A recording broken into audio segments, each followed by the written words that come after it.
Maverick Viñales berhasil menjadi yang tercepat pada sesi tes pramusim MotoGP 2020 di sirkuit Jerez Spanyol pada hari pertama.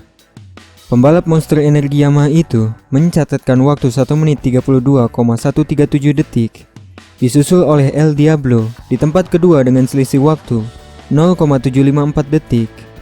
Di posisi ketiga dan keempat ditempati dua pembalap Suzuki, Johan Mir dan Alex Rins.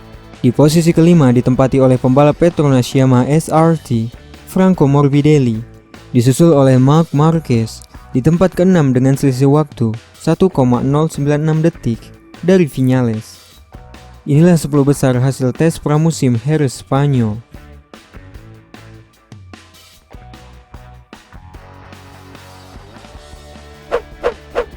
Maverick Viñales makin nyaman mengendarai YZR M1 terbaru pada hari pertama uji coba pramusim di Jerez Spanyol. Ia kembali melakukan perbandingan antara mesin dan sasis versi 2019 dan 2020. Pembalap berusia 24 tahun ini mengaku senang atas usaha Yamaha menambah tenaga mesin hingga dapat memperbaiki kecepatan puncak tanpa harus mengurangi kekuatan mereka pada kelincahan motor di tikungan. Viñales mengaku terkejut merasakan rasa nyaman yang sama antara mesin 2019 dan 2020. Ini bagusnya, perasaan saya langsung sangat mirip. Jelas motor 2019 sudah baik dan saya merasakan potensi yang sangat baik dengan motor itu. Jadi kami harus pahami kekuatan motor baru. Meski begitu, Viñales yakin sasis terbaru adalah perangkat terbesar yang masih harus menjadi perhatian bagi Yamaha. Ia pun yakin penampilan sasis ini bakal lebih baik lagi dalam uji coba pramusim di Sepang, Malaysia. Di lain sisi, Viñales juga mengaku kembali menolak permintaan Yamaha untuk menyesuaikan dengan swing arm carbon M1 yang pada pertengahan musim ini diyakini oleh Valentino Rossi bisa meningkatkan grip ban belakang motor mereka. Viñales juga menjajal swing arm carbon dalam beberapa latihan pekan balap musim ini, namun tak pernah nyaman dan justru merasa lebih buruk. Atas alasan ini, ia yakin tak ada gunanya mencoba lagi dalam uji coba ini dan ia memutuskan tetap pakai swing arm aluminium musim depan. Di Aragon, saya hanya butuh 6 lap untuk tahu balapan berjalan salah. Saya menjalani terlalu banyak lap dengan swing arm carbon dan knalpot ganda. Bagi saya sudah sangat mudah memahami perangkat ini berguna atau tidak. Marc Marquez terjatuh saat tes pramusim di Jerez Spanyol. Pembalap Honda itu mengaku mengalami dislokasi kecil di bahu kanannya. Akibat jatuh itu, Marquez kemudian harus memeriksakan diri ke pusat medis sirkuit karena merasakan ada sesuatu yang terjadi padanya setelah terjatuh. Pembalap berusia 26 tahun itu mengakui ada semacam pergeseran tulang di bahu kanannya dan terasa begitu sakit. Namun, pemeriksaan menyatakan tak ada cedera yang terlalu serius dan ia bisa melanjutkan sesi pramusim itu kendati masih merasakan sakit. Marquez sendiri tak asing dengan cedera dislokasi bahu. Setahun yang lalu, ia harus menjalani operasi di bahu kirinya karena cedera tersebut. Marquez mengungkapkan bahwa kejadian itu murni karena kesalahannya. Itu kesalahan saya melebar dan di belokan 5, 9, dan 13 itu punya semacam bagian basah di luar lintasan. Terutama pada pagi hari, saya menyentuh bagian basah itu dan kehilangan kendali ban depan.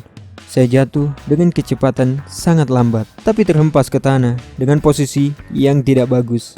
Saya rasa saya mengalami sedikit dislokasi di bahu kanan, bukan dislokasi sepenuhnya.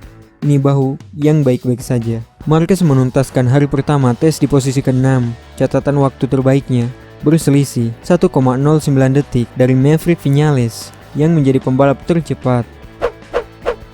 Hari pertama tes pramusim Jerez Spanyol menempatkan Valentino Rossi di posisi ke-14, tertinggal jauh dari Maverick Viñales yang jadi pembalap tercepat. Rossi menggunakan mesin sama persis seperti yang ia gunakan di Valencia.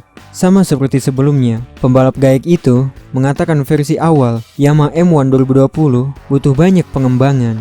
Rossi pun meminta Yamaha menyelesaikan masalah ini selama libur musim dingin hingga jelang musim 2020 mendatang. Itu persis sama, Yamaha bekerja keras pada mesin. Tapi tahukah Anda, itu tidak mudah.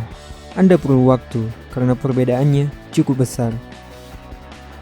Rossi mengatakan, catatan waktu tes di Valencia dan Jerez memang bukan catatan waktu yang sempurna. Tapi dia dan tim sudah mulai merasakan sesuatu, meski itu tidak cukup. Lebih lanjut, Rossi mengatakan, membuat motor kencang bukan hal yang terlalu sulit. Yang sulit ialah motornya kencang tanpa mengorbankan yang lain, seperti karakter mesin dan pengendalian motor. Ya, Anda tahu jika Anda ingin membuat mesin yang lebih cepat, itu tidak terlalu sulit. Masalahnya adalah memiliki kekuatan, tetapi dengan pengiriman daya yang baik. Teka-teki masa depan pembalap asal Ceko, Karel Abraham, akhirnya terjawab sudah. Lewat postingan di akun sosial media miliknya pada hari Minggu 24 November, Abraham telah memberikan pernyataan bahwa dia telah meninggalkan tim Avintia untuk musim MotoGP 2020. Saya ingin membuat pengumuman besar, Anda mungkin sudah tahu, tetapi saya tidak akan bersaing di MotoGP pada tahun 2020. Terima kasih semuanya atas kata-kata yang bagus. Itu membuat saya marah, sangat kecewa, terutama sedih.